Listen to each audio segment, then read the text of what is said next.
فلوسك بالنسبة لك أكيد أهم عندك من فلوسي بالنسبة لك، بس أنا بقى فلوسك بالنسبة لي زيها زي فلوسي بالنسبة لي بالظبط.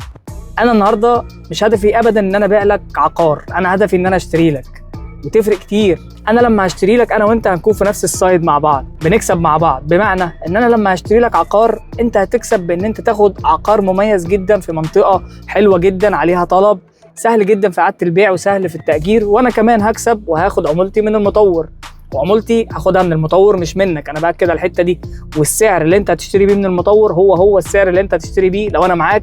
بالعكس انت معايا انا ممكن اجيب لك خصم اكبر كمان. وين وين سيتويشن، انت بتكسب وانا بكسب، وانت كمان بتكسب غير السعر اللي بتاخده الخصومات، بتكسب استشارات، تكسب تحليلات، دراسات للسوق. ويوم ما تقول لي حسام يلا نبيع، اقول لك يلا نبيع ونكسب وتعمل عائد وانا اعمل عموله تاني وهكذا، ونشتري تاني ونبيع تاني والعجله تدور. انت بتكسب عقار مميز وتكسب عوائد حلوه، وانا كمان بكسب عمولتي وبكسب شغلي وبعمل شغلي. فهمت بقى ليه فلوسك بالنسبه لي زيها زي فلوسي كمان بالنسبه لي بالظبط؟ ويمكن اهم كمان، لان دي امانه قدام ربنا قبل ما تبقى قدامك. لو عايز اي استشاره اضغط على الرابط في البايو، عملت لك لينك هتسجل منه استشاره مجانيه ونبدا مع بعض الرحله.